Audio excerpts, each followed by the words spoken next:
దేహస్థ సర్వవిద్యా దేహస్థ సర్వదేవత దేహస్థ సర్వతీర్థానికి వాక్యన లభ్యతే బ్రహ్మాండ లక్షణం సర్వం దేహం అంటే ఈ శరీరంలో అన్నీ చెప్తున్నాడు శాస్త్రంలో సమస్త విద్యలన్నీ శరీరంలో ఉన్నాయి.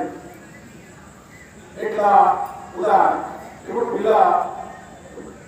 ఒక పిల్ల అబ్బాయిలో అమ్మాయిలో పుట్టింది అనుకున్నా, పుట్టగానే ఏడుస్తారా దేవుడు అని చెప్తారు.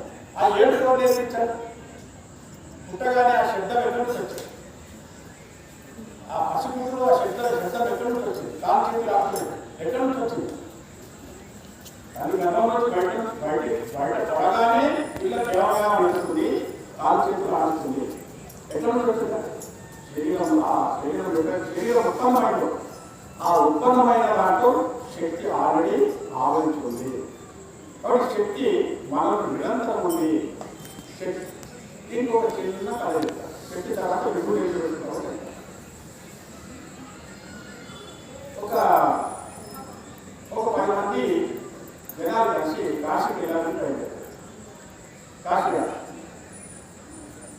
దాంట్లో ఒక పెద్ద ఆయన 60 సంవత్సరాలు పైపడ్డ వ్యక్తి కాశీలో దారి ఖర్చులకు వస్తారు కదా, డబ్బులు ఆ రోజులు కాశీకి వెళ్ళాలంటే రానంటే వెళ్ళలేదు.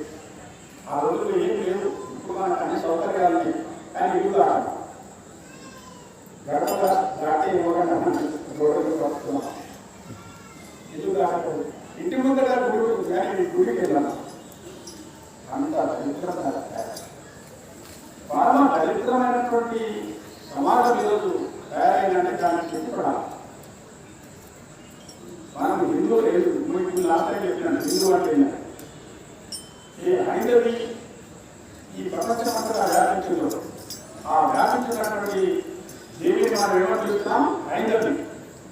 హైందవి యొక్క వారసులు కాబట్టి మనం హిందువులు చెప్పిన ఆ పిల్లలో శక్తి అనేది ఏదైతుందో అది ఆటోమేటిక్గా వచ్చేసింది. అది దీనికి చాలా చెప్పాలంటే చాలా ఉంది కానీ గురుముఖంగా వెళ్ళాలి. అలా ఈజీగా చెప్పేది కాదు. అయినా మీకు అర్థమైన రకంగా చెప్పాలి.